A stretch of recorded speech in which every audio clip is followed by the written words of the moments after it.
తెలంగాణకు వర్ష సూచన కనిపిస్తుంది. కాసేపట్లో హైదరాబాద్లో వర్షం పడే ఛాన్స్ ఉందని కూడా వాతావరణ శాఖ చెప్తుంది. భారీ వర్షం కురుస్తుందని కూడా అంచనా వేస్తున్నారు. పలు జిల్లాలకు వర్ష సూచన. అలాగే తెలంగాణకు వాతావరణ శాఖ వర్ష సూచన చేసింది. కాసేపట్లో పలు జిల్లాల్లో వర్షం పడుతుందని కూడా చెప్తోంది. మధ్యాహ్నం తర్వాత ఆదిలాబాద్, ఇటు హైదరాబాద్, జగిత్యాల, జనగామ, కామారెడ్డి, కరీంనగర్, ఖమ్మం, కొమరంభీం, ఆసిఫాబాద్, అలాగే మహబూబాబాద్, మంచిర్యాల, మేడ్చల్, మల్కాజ్గిరి, నిర్మల్, నిజామాబాద్, రాజన్న సిరిసిల్ల, రంగారెడ్డి, సంగారెడ్డి, సిద్దిపేట, అలాగే వికారాబాద్, వరంగల్, హన్మకొండ, యాదాద్రి, భువనగిరి జిల్లాలో ముసురు పట్టి తేలికపాటి వర్షం కురిసే అవకాశం ఉందని వాతావరణ శాఖ వెల్లడించింది.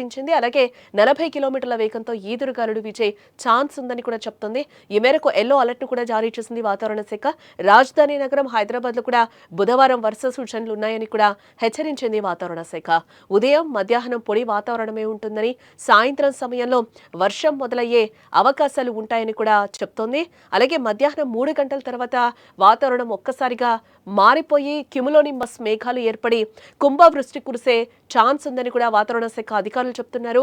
సెప్టెంబర్ నెలంతా ఉష్ణోగ్రతలు ఎక్కువగా నమోదు కావడంతో పాటు వర్షపాతం కూడా అధికంగా నమోదయ్యే అవకాశాలు ఉన్నాయని కూడా వాతావరణ శాఖ అధికారులు అంచనా వేస్తున్న పరిస్థితులు అయితే మనకిప్పుడు కనిపిస్తున్నాయి. ఇటీవల తెలంగాణలో భారీ వర్షాలు అతలాకుతలం చేశాయని కూడా తెలుసు. ముఖ్యంగా ఉమ్మడి మెదక్, అలాగే నిజామాబాద్ జిల్లాలు నీట మునిగిపోయాయి. వాగులు, వంకలు పొంగిపొర్లి తీవ్ర నష్టం చేశాయి. పట్టణాలు నీటిలో తేలియాడే పరిస్థితి కూడా మనకు కనిపించింది. ఇల్లు కూడా చాలా వరకు మునిగిపోయిన పరిస్థితులు కనిపించాయి. రోడ్లు తెగిపోయి రాకపోకలకు తీవ్ర ఇబ్బందులు కూడా ఎదురయ్యాయి. ఇప్పుడిప్పుడే పరిస్థితులు చక్కదిద్దుకుంటూ ఉన్నాయి.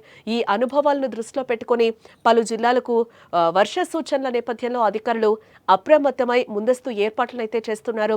ప్రజలకు అలర్ట్స్ కూడా జారీ చేస్తున్నారు. చాలా జాగ్రత్తగా ఉండాల్సిన అవసరమని కూడా అధికారులు చెప్తున్నారు.